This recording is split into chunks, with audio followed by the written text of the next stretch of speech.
India. India. India. India.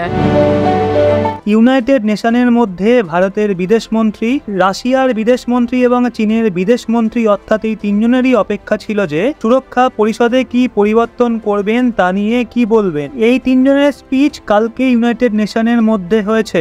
আমরাও এক এক করে বিস্তারিত বোঝার চেষ্টা করব যে কাল তিন দেশের বিদেশমন্ত্রী কি বলেছেন আর অন্যদিকে ইউএনএ পরিবর্তনকে নিয়ে কি ডিমান্ড করা হয়েছে। যথেষ্ট ইন্টারেস্টিং হবে ভিডিওটা, সেই জন্য শেষ পর্যন্ত অবশ্যই দেখবেন। এর সাথেই যদি আপনার ডিফেন্স এবং ফরেন পলিসিতে ইন্টারেস্ট থাকে তাহলে আমাদের চ্যানেলটা সাবস্ক্রাইব অবশ্যই করবেন। এবার তাহলে চলুন শুরু করা যাক আজকের ভিডিও। গতকাল ইউনাইটেড নেশনে সব দেশের নজর ছিল বিশেষ করে ভারত, চীন এবং রাশিয়ার ওপর। প্রায় সময়ই ভারত গ্লোবাল মঞ্চে পাকিস্তানকে ইগনোর করে এসছে, কিন্তু এইবার ভারতের বিদেশমন্ত্রী জয়শঙ্কর স্যার সবার প্রথমে পাকিস্তানকে আয়না দেখিয়েছেন। এর পেছনের কারণ ছিল যে ভারতের বিদেশমন্ত্রী ডক্টর এস জয়শঙ্কর মহাশয়ের বক্তব্যের একদিন আগে পাকিস্তানের প্রধানমন্ত্রী শাহবাজ শরীফের স্পিচ ইউএনএ হয়েছিল, যেখানে তিনি ভারতের ওপর হিউম্যান রাইট মলেস্টেশন, কাশ্মীরে অত্যাচার, 370 ধারা বহাল রাখা এই ধরনের বিষয় এবং অভিযোগ তুলেছিল। অন্যদিকে জবাব ইয়াং ডিপ্লোমেট ভাবিকা মঙ্গল নন্দন ভালো মতোই দিয়েছিলেন, যিনি পাকিস্তানের প্রধানমন্ত্রীর স্পিচকে মজা আখ্যা দিয়েছেন এবং বলেছেন যাকে সেনা পরিচালিত করছে।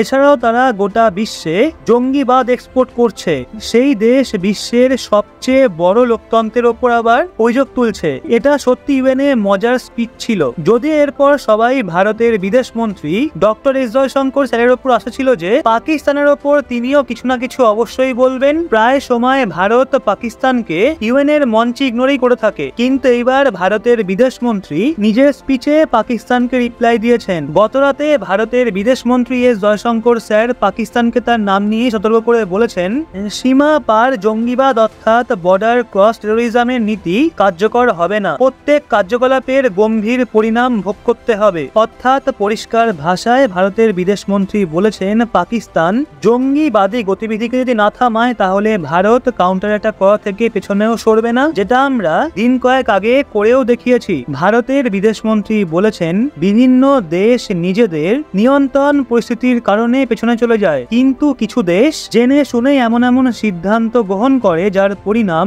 বিনাশকারী হয়ে থাকে। এর সবচেয়ে বড় উদাহরণ আমাদের প্রতিবেশী দেশ পাকিস্তান। শুধু তাই নয়, তিনি আরো বলেছেন যে আজ পাকিস্তানের জিডিপি নিষ্ঠুরতা এবং আতঙ্কবাদকে এক্সপোর্ট রূপে পরিমাপ করা হয়ে থাকে, আর এমনটা তখন হয়ে থাকে যখন নিজেরা নিজেদের লোকের মনে নিষ্ঠুরতা ভরে দেয়। শুধু তাই নয়, পরবর্তীতে আরো বলেছেন আজ আমরা দেখছি যে অপরের ওপর যারা সমস্যা আনার চেষ্টা করেছে তারা নিজেরাই তাদের সমাজকে গ্রাস করছে। তারা বিশ্বকে কোনো বন্ধুত্ব দিতে পারবে না।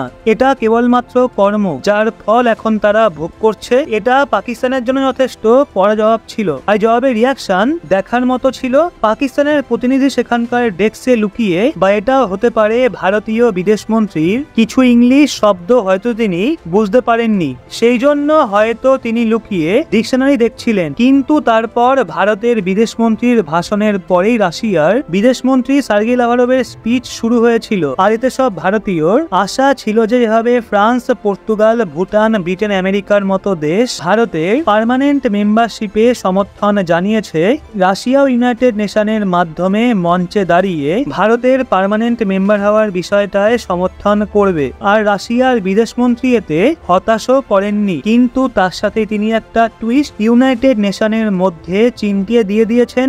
রাশিয়ার বিদেশমন্ত্রী বলেছেন আমরা ইউনাইটেড নেশনের মধ্যে পরিবর্তনের ডিমান্ড করেছি। এর সাথে ইউনাইটেড নেশনের মধ্যে অলরেডি ওয়েস্টার্ন দেশের অংশীদারিত্ব বেশি রয়েছে, এই জন্য পার্মানেন্ট সদস্যতা ওয়েস্টার্ন দেশগুলোর পাওয়া উচিত নয়, কারণ অলরেডি আমেরিকা, ফ্রান্স এবং ব্রিটেনেতে যুক্ত রয়েছে।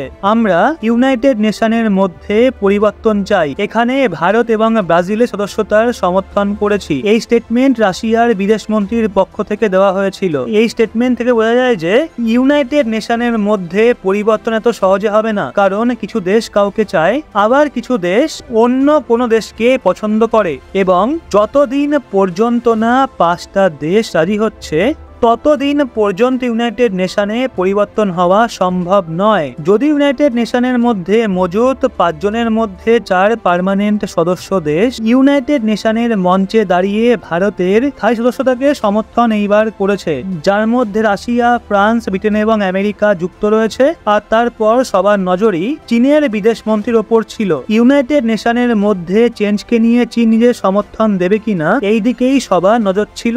আর এমনটা দেখাও যায় যে চীনের বিদেশ মন্ত্রী যখন বলেছিলেন ইউনাইটেড নেশনের মধ্যে পরিবর্তনে সবার ডিমান্ড রয়েছে আর আমরাও ইউনাইটেড নেশনের মধ্যে পরিবর্তনকে সমর্থন করছি।